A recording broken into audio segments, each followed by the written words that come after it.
¿Me escuchan? Sí, ingeniero. Buenas tardes. ¿Me escuchan? ¿Qué dicen, jóvenes?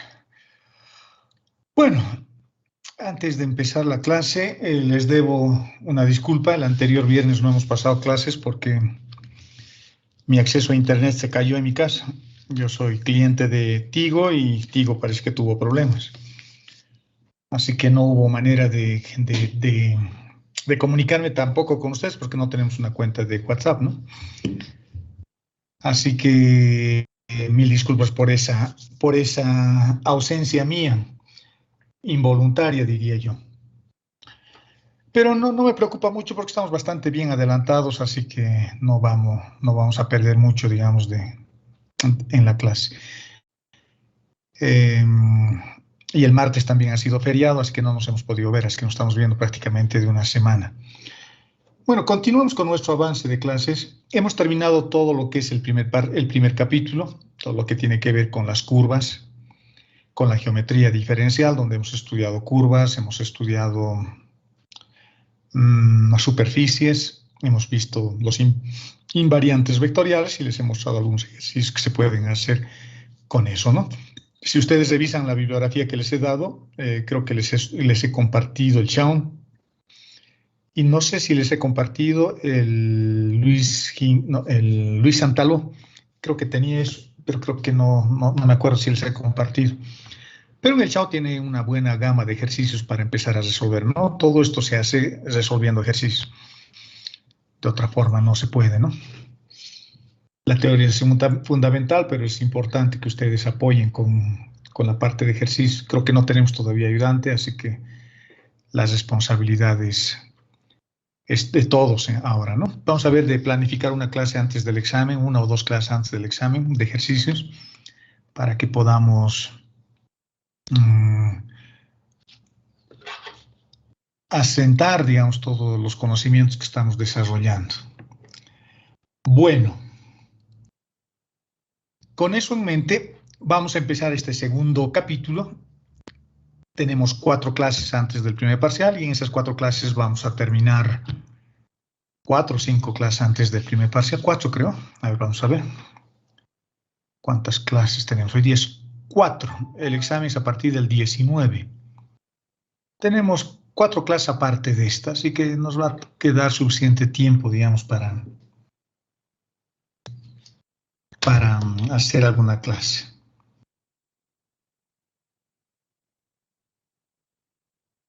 Espérenme un cachito.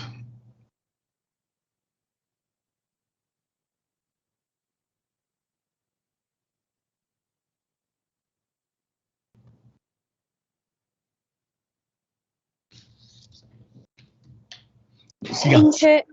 Adelante.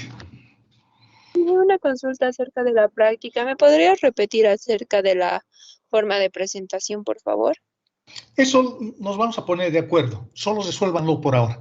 Todavía estoy con algunas ideas de cómo van a presentar esas prácticas. Tal vez la defiendan o tal vez la suban a la plataforma. No sé todavía cómo lo vamos a hacer. Somos muchos estudiantes.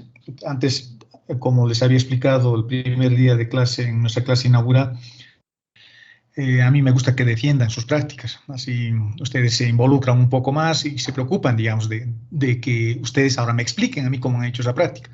Les ayuda bastante, aunque no crean. Pero ahora somos muchos.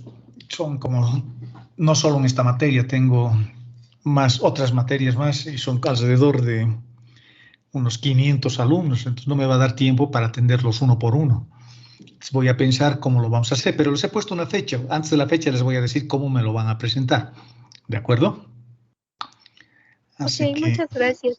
Pero háganlas, porque les voy a evaluar esa práctica.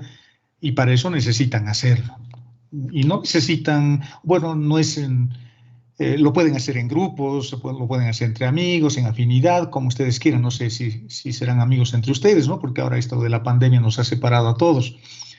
Pero si pueden, digamos, colaborarse entre ustedes, sería bueno también, así también se aprende. Pero en el momento en que los evalúe, lo van a tener que hacer individualmente. Pero todavía tengo algunas ideas de cómo los voy a evaluar, pero todavía no estoy muy seguro de cómo lo voy a llevar adelante. ¿De acuerdo? Ahora vamos a empezar el segundo capítulo que les decía, que es el referido a las integrales vectoriales. Las integrales vectoriales, jóvenes, son de dos tipos. Las integrales vectoriales de línea y las integrales vectoriales de superficie.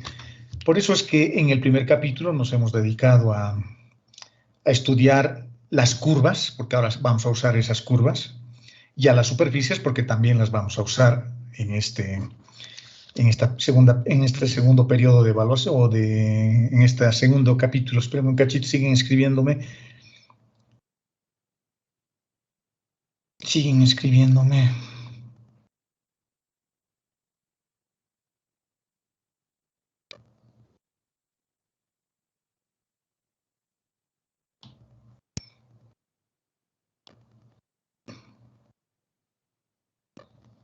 Todavía siguen habiendo chicos que no están inscritos.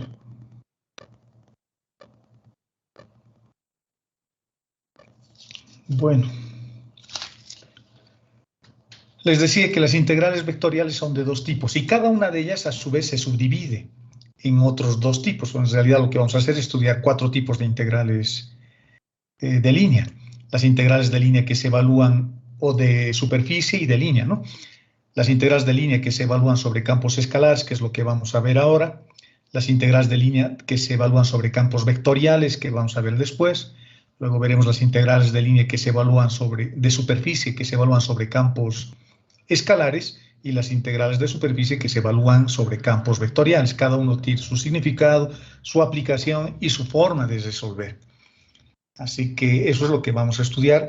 Y más que la forma de cómo se resuelven estas integrales, porque aquí ya no se aprende cómo resolver integrales, es interpretar y ver lo que significa lo que estamos haciendo. Es una herramienta la que estamos aprendiendo a usar para evaluar distintos fenómenos que existen en la naturaleza y que se estudian dentro de la ingeniería, ¿no?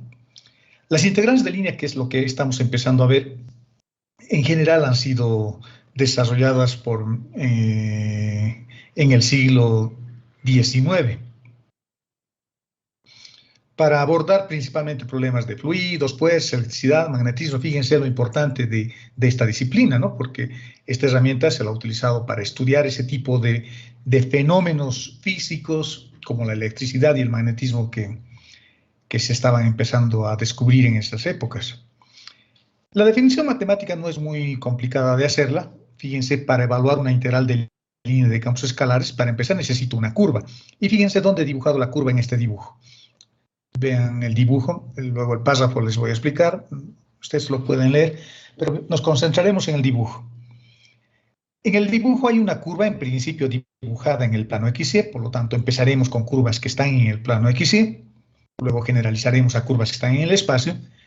Y esta curva es en realidad la curva directora de un cilindro rojo. Y sobre ese cilindro rojo estoy trazando estas rectas paralelas al eje Z, que van a estar definidas por una función que se va a llamar f de xy. Porque el valor de Z va a depender de esta función. Z va a ser una función que depende de x y de y. O sea, hasta donde yo suba va a estar determinado por la función. Por lo tanto, estas integrales requieren de esta función escalar, que representan la altura, si ustedes quieren, que están dibujadas con línea punteada acá, y una curva C, que es la que define la base, es la curva directora de un cilindro recto. Eso es cuando yo tengo las curvas en el plano.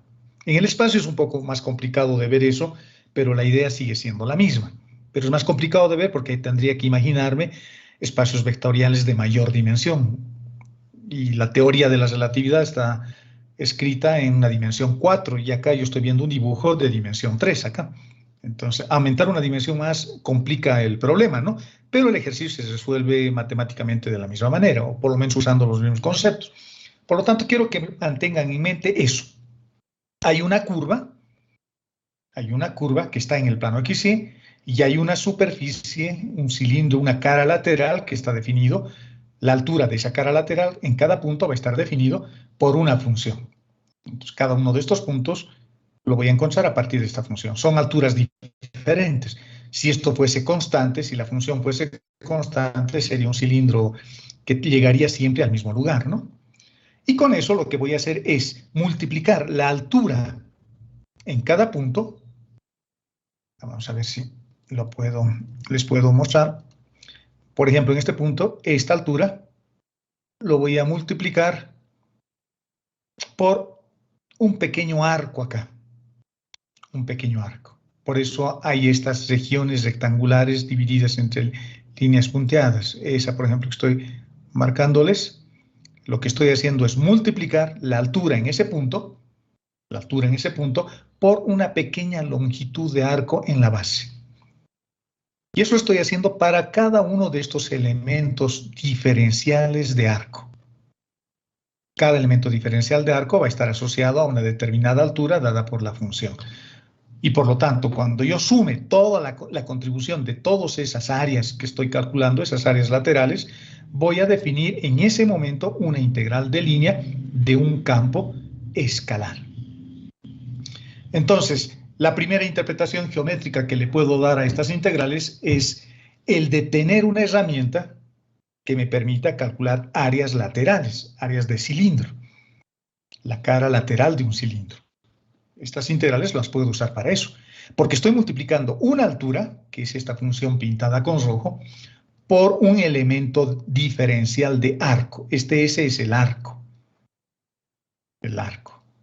Que la hemos estudiado en el capítulo anterior, de distintas formas, ¿no? El arco en términos de T, el arco en términos de S, parametrizado, sin parametrizar, etcétera, etcétera. De distintas formas hemos utilizado o hemos estudiado a este elemento diferencial de arco. Por lo tanto, si yo veo simplemente lo obvio, diré esto es una altura por una base. La altura lo voy a representar con la letra H, H de high en inglés. La altura por la base. Por lo tanto, una altura por una base es el área de un rectángulo. Entonces, las integrales de línea de un campo escalar con una curva sobre el plano XY, lo que me está permitiendo es obtener una herramienta que me permita calcular las áreas laterales de un cilindro. Ahora, el elemento arco, como hemos aprendido en el capítulo anterior, por supuesto, todo esto que avanzamos no sirve de nada si no van repasando lo que hemos hecho con anterioridad, porque si no se acuerdan de lo que estoy mostrándoles, difícilmente van a poder entender lo nuevo, ¿no? El elemento arco también lo llamamos así, por ejemplo, que es lo que aparece en todos los libros. La ecuación de la curva, que es un vector, es una ecuación vectorial, es una función vector o un vector función. Lo derivo respecto del parámetro t, le saco el módulo, y si lo multiplico por el diferencial de t, tengo el elemento diferencial de arco. Porque si ustedes se acuerdan, cuando veíamos curvas usando el parámetro intrínseco y el parámetro extrínseco, si yo derivaba el arco respecto del tiempo, eso ya sabíamos que era la rapidez, ¿no? Y la rapidez es el módulo de la primera derivada. Entonces, de acá yo despejo el elemento arco, que es la primera forma, que es lo que aparece en todos los libros, en muchos casos, para usar esta fórmula. La segunda forma, la que a mí más me gusta porque lo veo como una métrica más interesante, es esta. No lo parametrizo y lo parametrizo según mi conveniencia. ¿De acuerdo? Simplemente lo expreso como diferencial de x, diferencial de y, entendiendo que esta es una forma pitagórica para encontrar un elemento de arco en una curva cualquiera, digamos así. Lo único que tengo que hacer es medir un diferencial de x acá, un diferencial de y acá, en ese triángulo rectángulo, y la hipotenusa se supone que es esa fracción del arco que, como es tan pequeñito, es prácticamente una recta. Haciendo Pitágoras obtengo esto. Es lo que hicimos cuando veíamos el capítulo anterior, ¿no? Esas son las dos formas que yo tendría para reemplazar el elemento diferencial de arco en esta expresión que, como les acabo de explicar, cuando resuelva la integral, va a tener un significado geométrico asociado a un área lateral. Y eso es lo que les estoy explicando exactamente acá, ¿no? En este segundo punto. Para curvas en el plano, z igual a 0, la integral de línea de un campo escalar geométricamente representa el área de la pantalla lateral de una porción de un cilindro, ¿no? Recto, que tiene como curva a la curva C como su curva directriz. Esto es lo que estoy haciendo. Fíjense que esta es la función, digamos, la que está describiendo, y la curva es esta circunferencia que tengo en el plano XY. Entonces, lo que yo estoy calculando con esta integral es el área de cada uno de estos rectángulos pintados con amarillo. O sea, al integrarlos todos, al sumarlos todos, tengo el área lateral. Eso cuando la curva está en el plano. Si la curva está en el espacio, bueno, sería más de lo mismo, pero estaría hallando el área lateral de una hipersuperficie. Ya no me puedo imaginar, ¿no? Ya no me puedo imaginar. Pero, sin embargo, podemos darle otro tipo de interpretación, no solo geométrica, sino también mecánica. ¿De acuerdo? Estaríamos hallando el área de eso, de esa área lateral, que aquí ya lo he completado, digamos, en el dibujo. Inicialmente estamos calculando uno por uno estos elementos diferenciales de área, que como son diferenciales ahora, la aproximación ya no va a ser tan grosera como en estos casos, ¿no? Dejando unos espacios, porque lo único que voy a sumar ahora son líneas prácticamente. Y esas líneas se van a ajustar perfectamente a la forma de esta curva que tengo ahí, llegando a esta forma final. Eso es lo que hacemos cuando resolvemos una integral de línea de un campo escalar. ¿Cuáles son las propiedades de estas integrales? Las integrales, no se olviden de que son transformaciones lineales. Y las transformaciones lineales son estructuras aditivas, básicamente. Por lo tanto, si yo tengo dos funciones que se están sumando, porque la integral es una transformación, yo puedo desagregar la única integral de línea que tenía acá en dos integrales de línea, y cada una de estas será una transformación, pero ambas siempre evaluadas sobre la misma curva, ¿no? Pero son funciones diferentes. Una se llama f y la otra se llama g. O las sumo e integro, o separadamente las integro y el resultado final lo sumo. La segunda propiedad también nos recuerda mucho a las transformaciones lineales. Las constantes salen fuera de la transformación. Las constantes solamente escalan la transformación, pero no modifican el resultado. Lo modifican solo en su tamaño. Las constantes salen fuera de las integrales. Otra propiedad que se desprende de las integrales en general es que si yo tengo dos curvas, la unión de esas dos curvas me va a dar una nueva curva. Si yo puedo tener, por ejemplo, una curva en el plano XY que sea así, que venga por acá y luego suba por acá. Entonces, si yo quiero resolver la integral de línea que va desde acá hasta acá, tendré que resolver la integral de línea primero acá, en la curva C1 y luego en la curva C2. Eso es lo que dice esto, ¿no? El inciso C, la propiedad C. Y otro elemento importante, el inciso D, que a veces uno pierde de vista, es que las integrales de línea, al igual que las integrales de superficie cuando veamos, son invariantes con relación a la parametrización, porque la curva, jóvenes, la curva es una curva que la puedo llevar a su forma vectorial.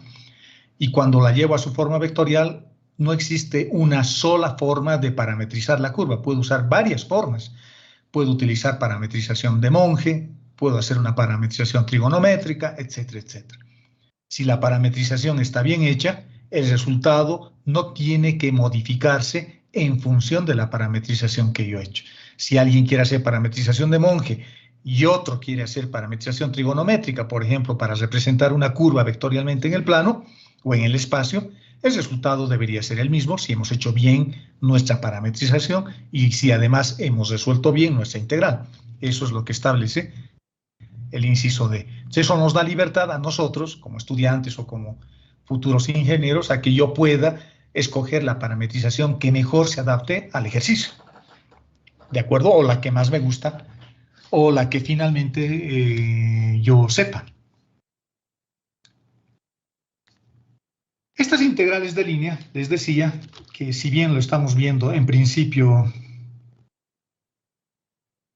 en el plano, la curva en el plano, lo puedo generalizar fácilmente a integrales de línea en el espacio.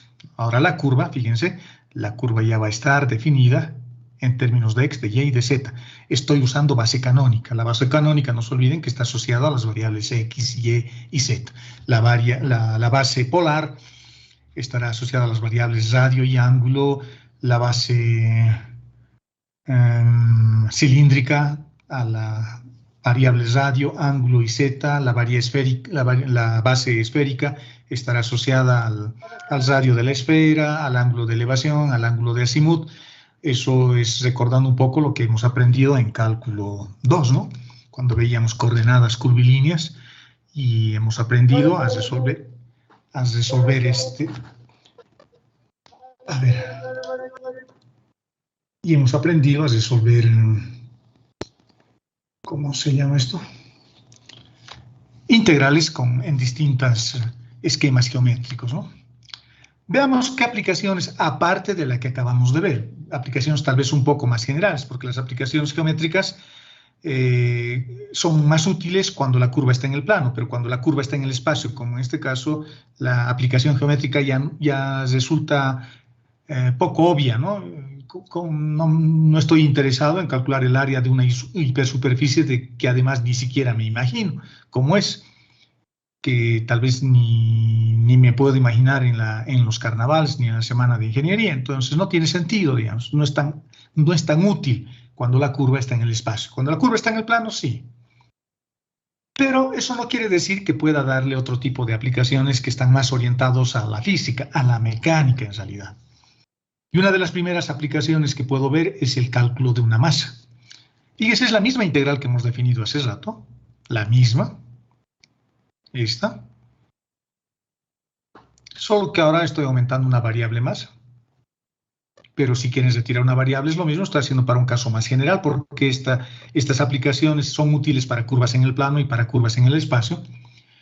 Y solo que ahora la función subintegral, la función escalar, ya no va a ser únicamente, ¿cómo se llama? Ya no va a ser únicamente la altura, la interpretación inicial que le hemos dado, la altura, para que luego yo lo multiplique por el área, que es el elemento diferencial de área, y me dé un área lateral.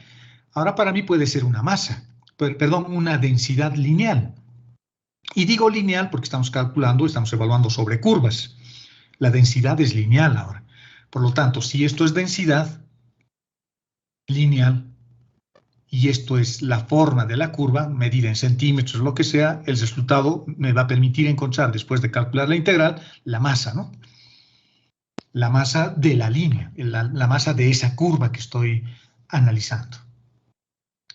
Y si yo a la masa lo divido entre la longitud de la curva, porque esta es la longitud de la curva que hemos estudiado en el capítulo anterior, lo que obtenemos es una densidad media, la densidad promedio que tendría esa curva. Entonces, fíjense que una aplicación inmediata de estas integrales están siempre referidas a la mecánica, encontrar masas en este caso.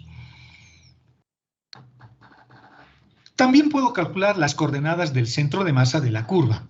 Las coordenadas del centro de masa, jóvenes, se supone que representan el punto donde se concentra idealmente la masa de todo el sistema para su estudio. Cuando yo estudio una curva, es complicado, si digamos que agarro esta curva y lo quiero mover a otro y quiero saber su aceleración y demás cosas de esta curva. Entonces, en vez de evaluar para cada uno de los puntos de la curva, lo que yo hago a veces es tomar un punto representante. Y ese punto representante es el punto donde se supone que está concentrada toda la masa del cuerpo. Entonces, es mejor estudiar un sistema de puntos si lo hago a partir de las coordenadas de su centro de masa. Eso es lo que estoy queriendo mostrarles.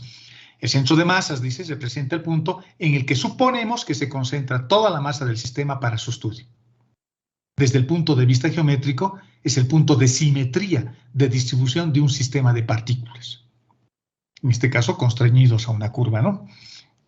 Todas las partículas, todos los puntitos, van a estar dándole la forma a la curva. Y esas coordenadas no son más que la división entre los momentos estáticos y las masas. Los momentos estáticos son estos. Eso, eso y eso. Y los momentos estáticos siempre se calculan con relación a algún plano coordenado. Por ejemplo, en este caso, si yo quiero hallar las coordenadas del eje, sobre el eje X, porque las coordenadas van a ser un vector, el vector de coordenadas X, Y y Z, este es un vector, me va a dar la ubicación de un punto en el espacio, pero si yo quiero hallar la coordenada en X, para hallar la coordenada en X tengo que utilizar el momento estático respecto al plano YZ. Para la coordenada en Y, utilizo el momento estático respecto al plano XZ, la variable que no aparece, ¿no? Fíjense, aquí está Y en el momento estático no aparece Y, está X y está Z. Entonces eso es fácil de acordarse. Y este momento estático es esto. Es esto. es la masa que tenía antes, la densidad lineal que tengo acá, por el arco, que es la misma expresión que teníamos para la masa, solo que ahora lo multiplico por x. Lo meto dentro de la integral, la variable x.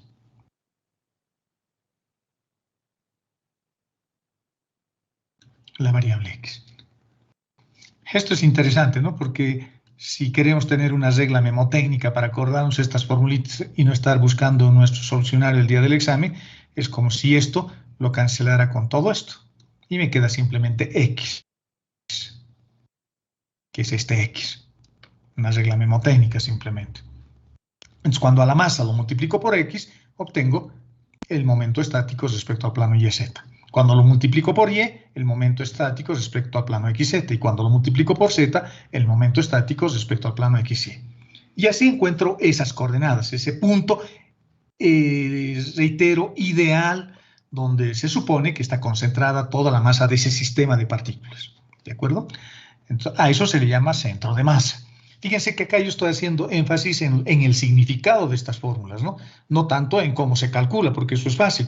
Ya sabemos parametrizar una curva y podemos resolver una integral de línea. Eso es fácil. Pero es importante definir lo que significa el centro de masas.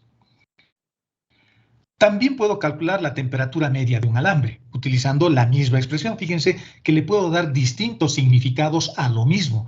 Va a depender simplemente del ámbito de aplicación. Puede ser geométrico, puede ser mecánico, o en este caso puede representar una temperatura media, por ejemplo. ¿Qué significa? Más de lo mismo. Es la misma formulita que ahora le estoy llamando temperatura media y hace rato a la misma fórmula le he llamado densidad media, pero es exactamente la misma fórmula. Lo único que estoy cambiando es la forma como represento a la función. Aquí le estoy llamando ρ para asociarlo con la densidad lineal.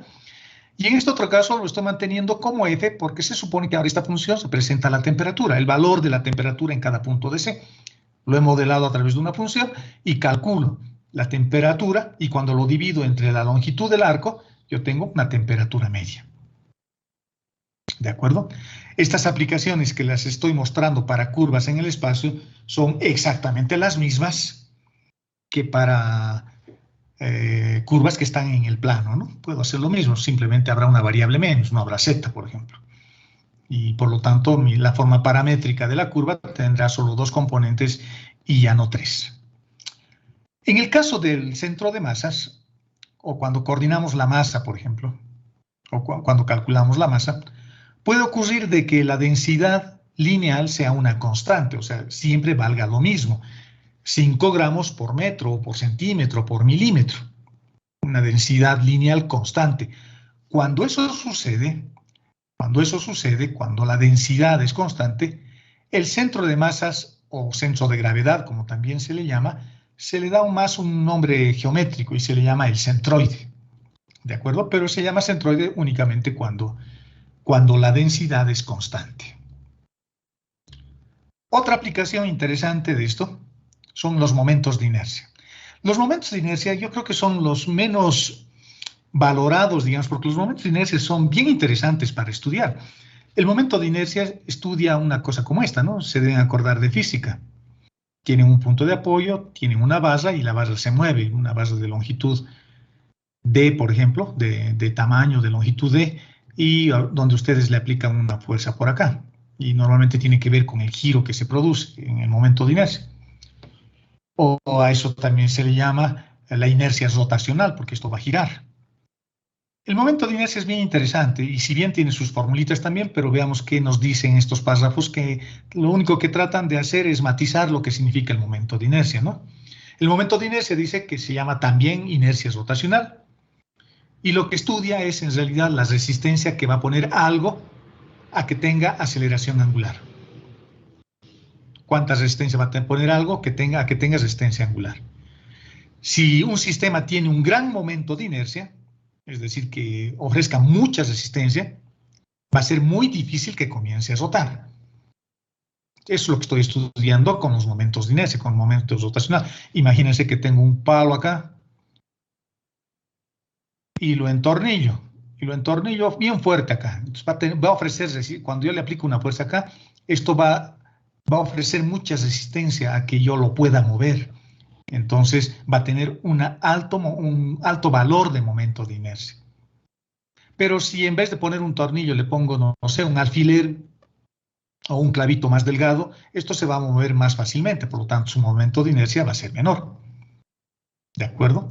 Si el momento de inercia es pequeño, va a ser relativamente fácil hacer que se acelere angularmente. Hay un fenómeno bien interesante que es el fenómeno de Jany-Bekov, que tiene que ver con los momentos de inercia y que lo han descubierto unos cosmonautas rusos hace tiempo, que es cuando desentornillaban unos tornillos, a través de los momentos de inercia se produce este fenómeno que se llama de Jany-Bekov, que pensaban que iba a poner de patas la cabeza, y todo un mito que se ha construido a partir de eso, y se lo estudia con los momentos de inercia. A veces perdemos de vista esa parte de la historia, ¿no? Y solo queremos resolver una integral para aprobar la materia rápidamente, pero nos perdemos mucha riqueza de por medio.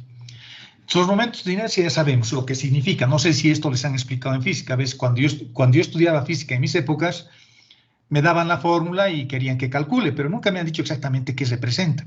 Y a veces ese es un gran inconveniente que tenemos cuando uno estudia estas cosas, ¿no? Sé cómo se calcula, pero no sé exactamente qué es lo que estoy queriendo medir.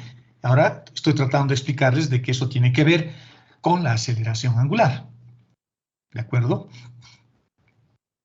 Por lo tanto, para calcular, ya yendo a la parte aburrida, si ustedes quieren, para calcular los momentos de inercia, se recurren a unas formulitas como estas. Los momentos de inercia, a diferencia de las coordenadas del centro de masa, se calculan sobre ejes, sobre el punto donde se supone que, sobre un punto donde se supone que va a girar algún elemento que estoy queriendo hacer girar, al que le estoy queriendo proveer de una velocidad angular. Cuando ese eje donde va a girar es el eje X, lo que se hace, según la formulita que en física que ustedes han debido estudiar, es el momento de inercia, es la distancia al cuadrado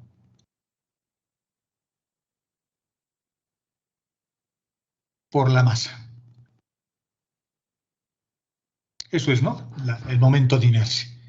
Y estas fórmulas con integrales, porque ahora estoy evaluando sobre un sistema, ya no solo sobre un palo o alguna cosa que veía en física, ahora ya puedo hallar el momento de inercia incluso en una curva como esta, ¿no? Ya no solamente sobre un elemento rectilíneo. Con las integrales puedo hacer eso, o sea, tengo más posibilidades de resolver. Entonces la masa está acá. Esta es la masa. Y este otro es la distancia mínima al eje X, elevado al cuadrado, porque no está en raíz. Y esta es la distancia mínima. Ahora, si alguien me dice, pero ¿cómo he hallado esa distancia mínima? Es bien fácil, ¿no? Es simplemente ponerse a pensar y hacer uso de todo lo que hemos aprendido. Vamos a suponer que estoy hallando el momento de inercia de este punto, que forma parte de una curva. Y su distancia al eje X va a ser esto. Su distancia al eje X. Pero es distancia perpendicular, porque tiene que ser distancia mínima. Las coordenadas de esto es X, Y y Z. Esas son sus coordenadas de ese puntito, que pueden estar parametrizados en términos de t, por ejemplo, para ubicar un punto y que además dependa de t para tener distintos puntos. Y este otro punto sobre el eje X va a tener que ser simplemente X, 0, 0, porque es un punto sobre el eje X. Y es distancia perpendicular. Por eso estoy repitiendo este X y este X. Por eso estoy repitiendo eso, ¿no? Porque es distancia perpendicular. Por lo tanto, cuando haya un vector entre esos dos puntos, o haya esa distancia, por ejemplo esto, voy a tener esto, menos este punto. Vale decir, X menos X, 0. Coma. Y menos 0, Y. Coma. Z menos 0, Z. Este es el vector resultante. Y el módulo de este vector es 0 al cuadrado más y al cuadrado más z al cuadrado, en raíz. Pero como la distancia tiene que estar elevada al cuadrado, la raíz desaparece y me queda esto. De ahí sale esa formulita, ¿no? Es lo mismo que han aprendido con su docente de física, no sé quién sería su docente de física, pero les ha debido enseñar algo de esto. Lo mismo para el eje Y y lo mismo para el eje Z. Más de lo mismo. Y con estas formulitas hago exactamente lo que hacía en física. Multiplico la masa por una distancia al cuadrado. y evaluamos. Y con eso calculamos los momentos de inercia, es decir, la inercia rotacional.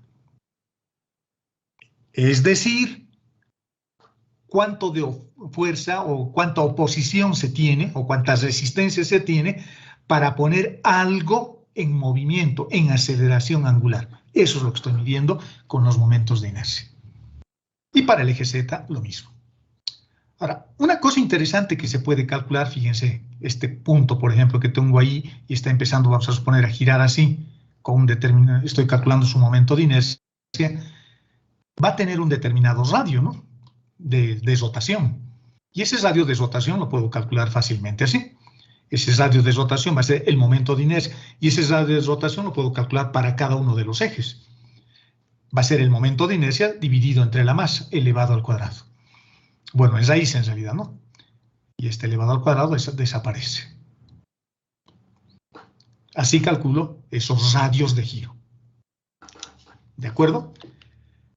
¿Está claro, jóvenes? ¿Dudas hasta ahí? Porque ahora vamos a hacer ejemplos. ¿Dudas hasta ahí?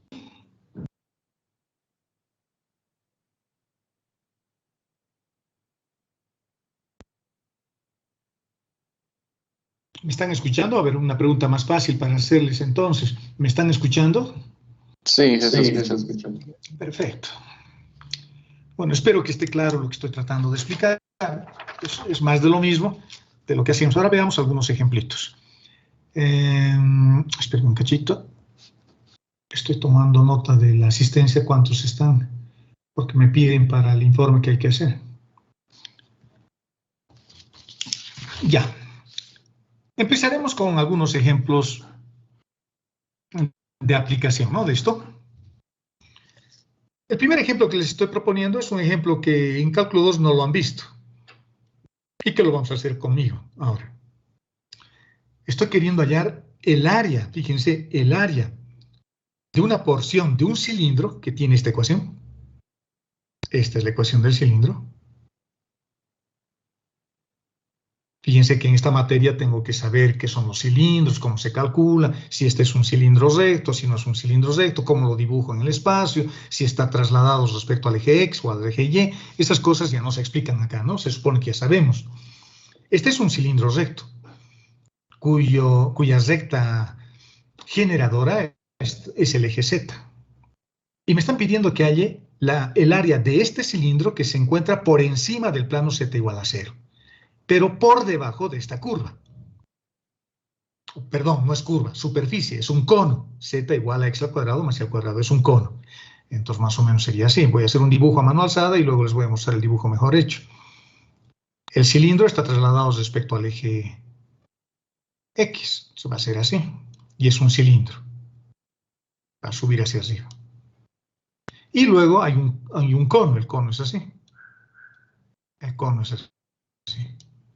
Entonces, en algún momento el cilindro se va a intersectar con el cono. Y lo que yo quiero hallar es el área de esta parte.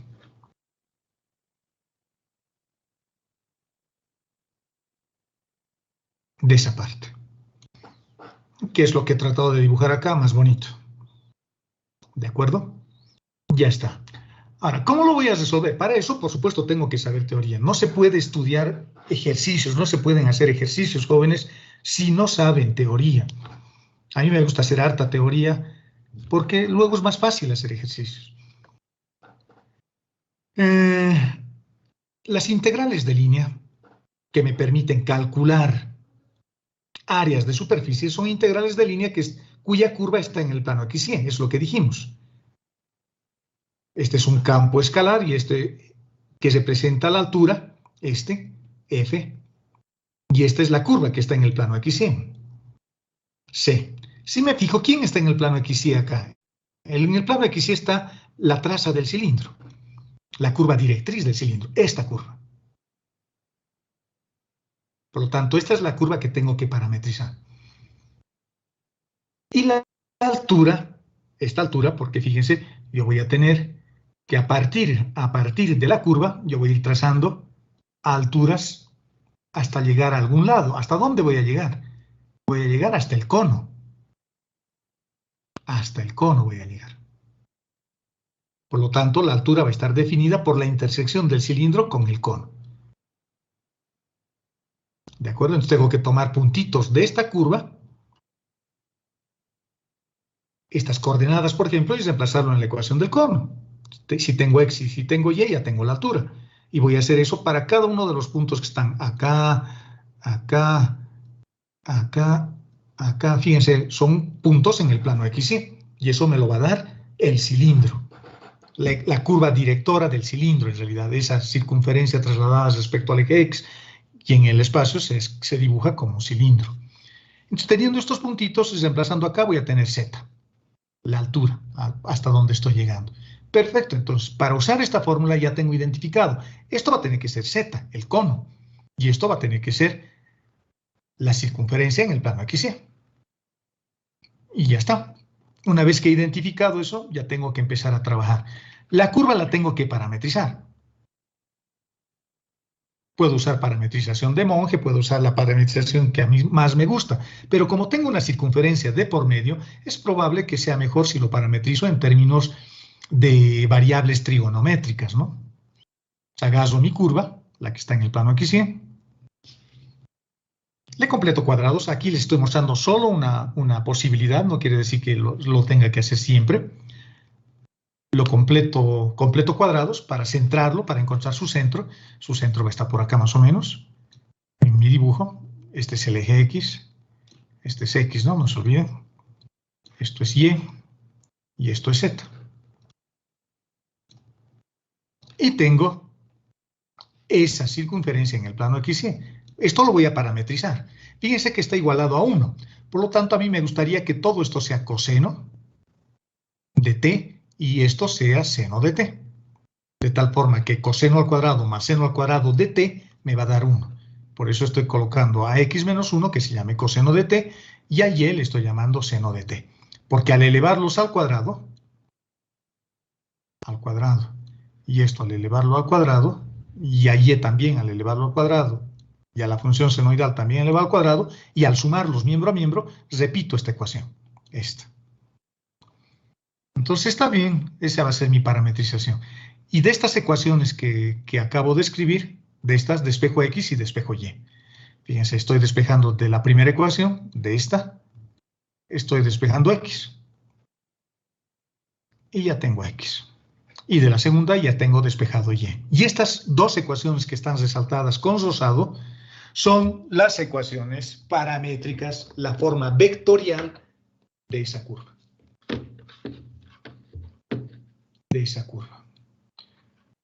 Estoy abriendo el chat por si acaso si hay alguien que quiere preguntar usando un chat. O el chat que tenemos ahí. Sigamos. Ahora tengo que encontrar una longitud de arco porque la curva sirve para hallar esto, diferencial de ese. Entonces voy a usar lo que a mí me gusta. A mí me gusta esto. Pero eso es porque a mí, Mario Delgadillo, me gusta hacer esto. Ustedes pueden usar la otra. Tener la función vectorial, derivarlo y encontrar el módulo de la velocidad. Así que pueden hacer uso de cualquiera de ellas, ¿no? Yo estoy usando esto porque acabo de diferenciar a X y acabo de diferenciar a Y y tengo esto. Y eso va a ser igual al diferencial de T cuando simplifique. Por lo tanto, ya tengo que el diferencial de T, el diferencial de S al cuadrado, después de haber hecho toda la operación, se vuelve en esto. Elimino los términos cuadráticos y tengo que el diferencial de S había sido igual al diferencial de T. ¡Qué interesante! El diferencial de S es igual al diferencial de T. Quiere decir que la variable intrínseca es igual a la variable temporal, a la variable T. En este caso yo diría entonces que ese parámetro T en realidad es el arco, porque su velocidad es unitaria. En este caso han coincidido, ¿no? Bonito, estoy trabajando con geometría intrínseca en este caso.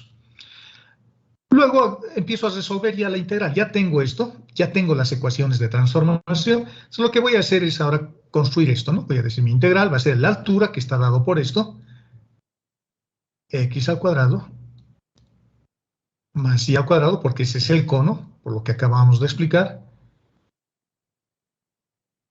Y al diferencial de ese lo he puesto así, ¿no? Lo he puesto como la raíz cuadrada del diferencial de x todo al cuadrado más el diferencial de y al cuadrado. Más el diferencial de y al cuadrado. Esta es en realidad la integral de línea que voy a resolver. La altura, que es el cono, y la curva, que lo estamos hallando así. El diferencial de ese lo vamos a hallar así.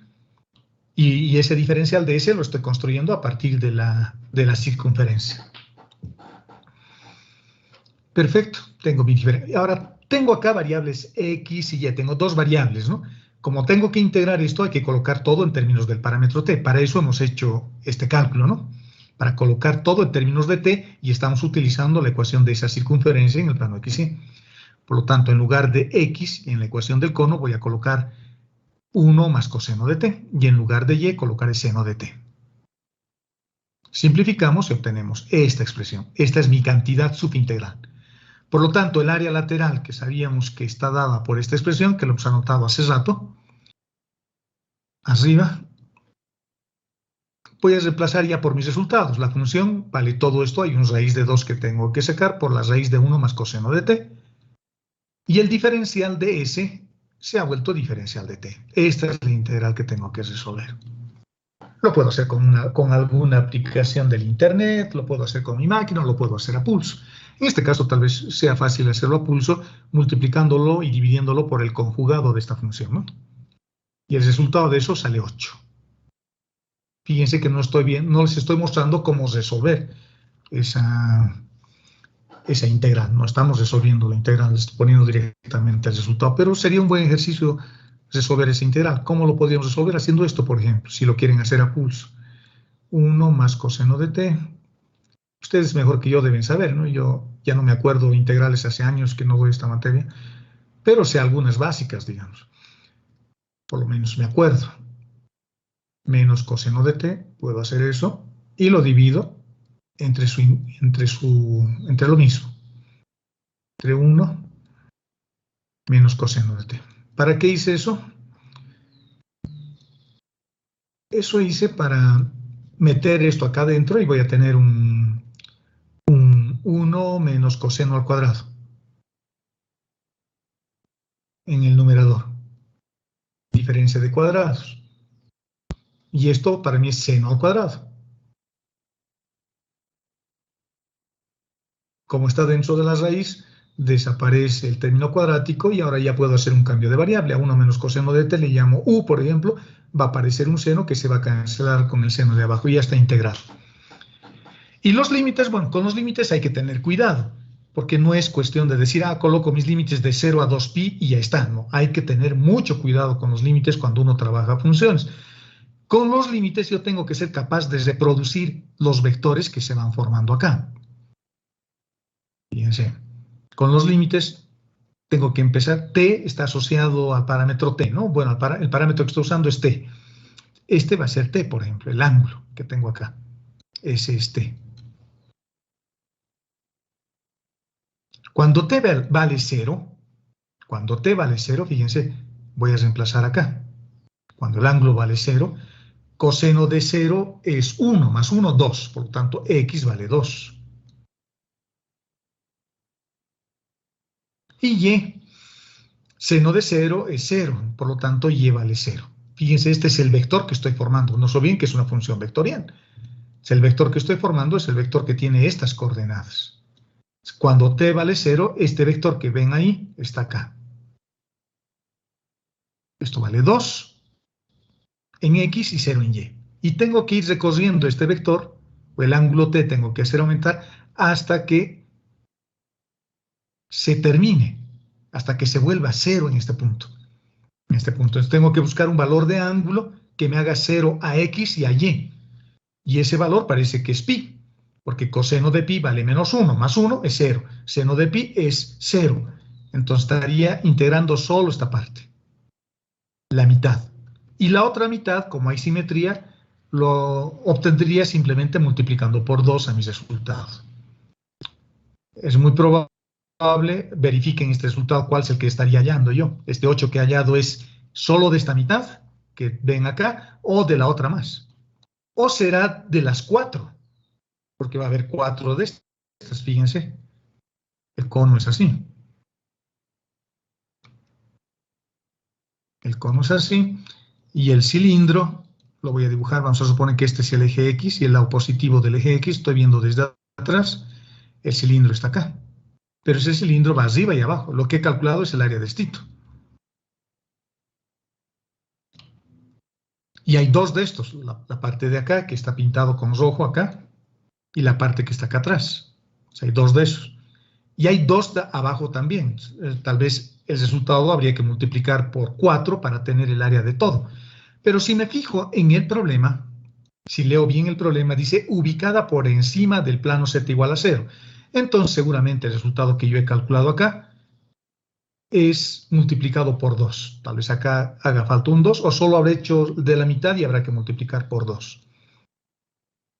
¿De acuerdo? Fíjense, hay varias cosas que uno tiene que tomar en cuenta, ¿no? No es solo calcular y decir es 8 y punto, sin hacer ese análisis adicional que se requiere cuando uno resuelve un ejercicio. Así la riqueza es mayor, ¿no? Veamos otro ejemplo. Una partícula dice que se mueve sobre un alambre, describiendo una trayectoria C, es decir, hay una curva que se está formando con el movimiento de la partícula. También me podrían haber dicho, hay un alambre llamado C, una cosa así. O me pueden decir que es una partícula la que le está dando la forma a la curva. Como sea, es lo mismo en realidad. En este caso me dicen hay una partícula que se mueve sobre un plano, o sobre un alambre, perdón, describiendo una trayectoria C. Sobre el manto positivo de este cono. Seguramente es un cono estándar, no hay mucho problema. Y el manto positivo del cono es una cosa así. Y sobre este manto, la partícula, o una mosca o una hormiga, se está moviendo. Y está dándole una forma, no sé, tal vez así, pero se está moviendo sobre el cono. De tal forma que su altura, dice, a medida que avanza, la altura y el ángulo en cilíndricas cumplen con esta relación. Entonces hay una relación. Cada vez que avanzo un determinado radián, un determinado ángulo, una apertura angular, la altura también aumenta, y aumenta en esta proporción. Esa es la forma como están vinculados el ángulo con la altura. Podría haber sido cualquier otro tipo de función. Y además es medio raro esta función, no es exponencial negativa.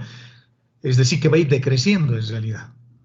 Así, cada vez que bajo o aumento un valor de ángulo, 10 grados, digamos, entonces con eso calculo qué altura ha bajado o ha subido. ¿De acuerdo? Y da una vuelta completa, me dice. Calcular la masa, si su densidad lineal es homogénea. Entonces, en este dibujo vamos a suponer que da una vuelta, nuestra curva, da una vuelta, estoy haciendo un dibujo esquemático, no quiere decir que así se vaya a mover, avanza de 0 a 2pi, ha dado una vuelta completa, pero ha subido también sobre el cono, de acuerdo a esta ley. Entonces me están pidiendo que para esa curva que cumple con estas expectativas, yo deba analizar o calcular su masa. Pero me están dando una condición, dice que su densidad lineal es homogénea. Densidad lineal homogénea, ¿qué significa? A ver, ¿quién me dice? Densidad homogénea, ¿qué quiere decir? Que la densidad va a ser constante. Exacto, que la densidad va a ser constante, no es difícil, ¿no? No es difícil. Entonces, seguramente, si me pidiesen las coordenadas del centro de masa, estaría hallando más el centroide en realidad, ¿no? Más que el centro de gravedad. Perfecto, la masa yo sé que puedo calcular así. La masa es la densidad lineal por el arco, por el elemento diferencial de arco. Pero como es homogénea, a esa densidad le voy a llamar K, o A, o B, o la inicial de mi perrito, de lo que sea. Una letra, ¿no? Que representa a un escalar, a un invariante. Entonces, mi problema se ha reducido simplemente a hallar una longitud de arco. Yo tengo que hallar la longitud de arco de esa curva que da una vuelta completa. Digamos, lo voy a pintar con verde para hacer otra, pero para mostrar lo que estamos queriendo calcular. Así, de esa curva, da una vuelta completa. Empieza en 0 y termina en 2pi. Quiero calcular esa longitud. El problema es que no tengo la ecuación vectorial que represente a este movimiento, pero me han dado algunas pautas. Para empezar, me han dicho de que la altura y el ángulo están en cilíndricas. Coordenadas cilíndricas, aunque no era necesario que me lo digan, ¿no? Porque yo sé que en coordenadas cilíndricas las variables son el radio, el ángulo que está ahí y z que también está ahí en esta ecuación. Perfecto. Entonces, en cilíndricas. Entonces voy a usar coordenadas cilíndricas.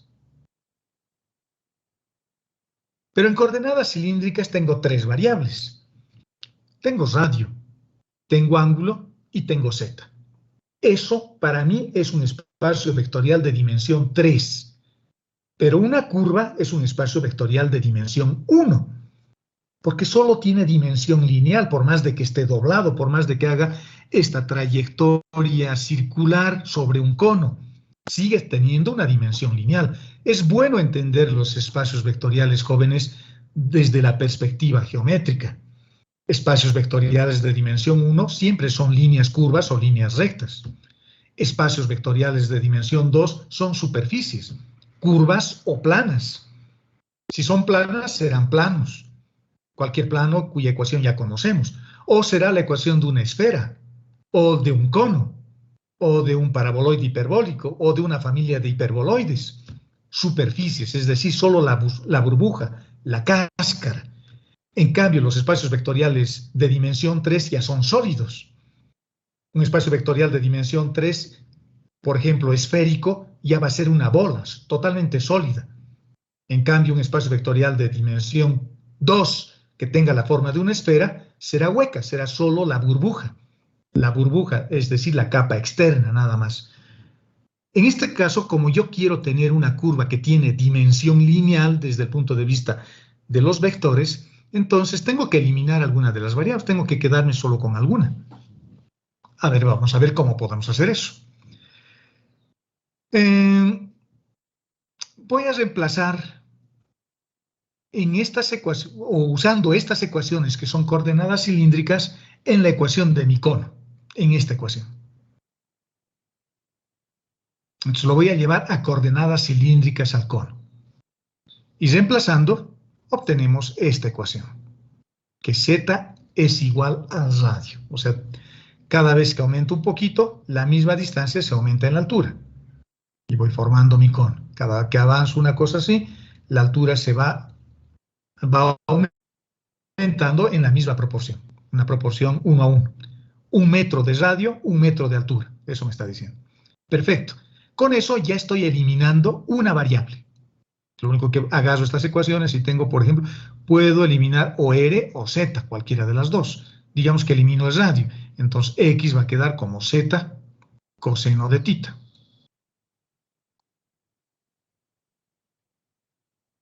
Y va a quedar como Z seno de tita.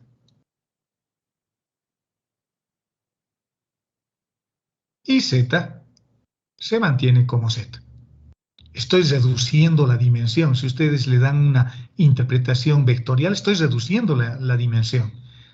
Acá tenía un sólido. Es un cono, pero sólido, totalmente lleno, relleno. Es un tronco de madera que tiene esa forma. Es como un trompo de los que hacíamos bailar cuando éramos niños, solo que el trompo tiene además una parte curva acá arriba, ¿no? Es un trompo plano, digamos, es un sólido. Con eso, este trompo es esto. Pero cuando hemos eliminado una variable, ahora me quedo solo con la superficie. Ya es hueco, y eso lo obtengo con esto. Es el mismo cono, pero que ahora ya es hueco. Ahora ya es un espacio vectorial de dimensión 2. Y con esta ecuación lo vuelvo a la curva. Con esta ecuación, porque ahora voy a eliminar z con esta ecuación. Y tengo las ecuaciones vectoriales de esa curva, que está sobre el cono y cuya altura y cuyo ángulo están relacionados con esta función que me han dado. Ya está. Yo sé que la longitud de arco, ahora yo ya empiezo a utilizar las cosas que a mí me gustan. Yo sé que la longitud de arco lo puedo calcular con esta formulita. Para eso necesito el elemento diferencial de X, el elemento diferencial de Y y el elemento diferencial de Z. Como ya sé cuánto vale X, ya sé cuánto vale Y, ya sé cuánto vale Z, y además ya tengo la variable que estoy usando que es T o tita, que es lo mismo. Pueden usar T o pueden usar tita. En este caso estoy usando tita un poco como herencia de esto que me han dado, ¿no? Encuentro el diferencial de X, encuentro el diferencial de Y, encuentro el diferencial de Z, que son exactamente estos que tengo ahí. Los elevo al cuadrado y los sumo y simplifico. Y sale esta cosa que tengo ahí. Simplificado. Hay que sacarle la raíz, porque esto está elevado al cuadrado, hay que sacarle la raíz. Por lo tanto, me va a quedar raíz de 3. E a la menos tita, porque este 2 se me va a ir con la raíz cuadrada, y el diferencial de tita que estaba al cuadrado se vuelve lineal. Y tengo esto. Ya está. Ahora voy a calcular la masa alegremente. Fácil. La masa va a ser eso. La constante K por ser homogénea. Calculamos esta integral sin cometer el error de no evaluar el límite inferior. Porque los límites ya me lo han dado, ¿no? Tita tiene que variar entre 0 y 2pi, me han dicho. Entonces, cuando uno ve el límite inferior igual a 0, a veces cae en la tentación de no evaluarlo, porque como el 0 es absorbente en el producto, va a valer 0. Uno piensa eso. Pero en este caso tengo que tener cuidado porque la función que tengo es una función exponencial. Y cuando yo reemplazo el 0 en el valor del ángulo, en tita, eso ya no va a ser 0. Eso va a ser e elevado a la menos 1. ¿De acuerdo? Y finalmente el resultado, calculando la integral, sale esto o esto, que es lo mismo. Esa había sido la masa de esa curva que está sobre un cilindro o sobre un cono y donde la altura y el ángulo varían según la ecuación que nos han dado acá. ¿De acuerdo? Ahora ya puedo calcular cualquier cosa, ¿no? Hay un montón de ejercicios que pueden encontrar en el internet y empezar a practicar. En realidad esto es más de lo mismo de lo que han visto en cálculo 2. Y con eso, jóvenes, terminamos estas integrales, las que se evalúan sobre campos escalares. Les he puesto un ejemplito, no hice más. Después podemos hacer una clase de ejercicios con más ejemplos, digamos. Pero eso es todo lo que uno tiene que saber. Como hemos hallado la longitud de arco, que en este caso es la masa, por este factor K, ¿no? Porque es la densidad lineal homogénea. Si no hubiese K, el resultado sería simplemente la longitud del arco. ¿De acuerdo? ¿Alguna duda, jóvenes?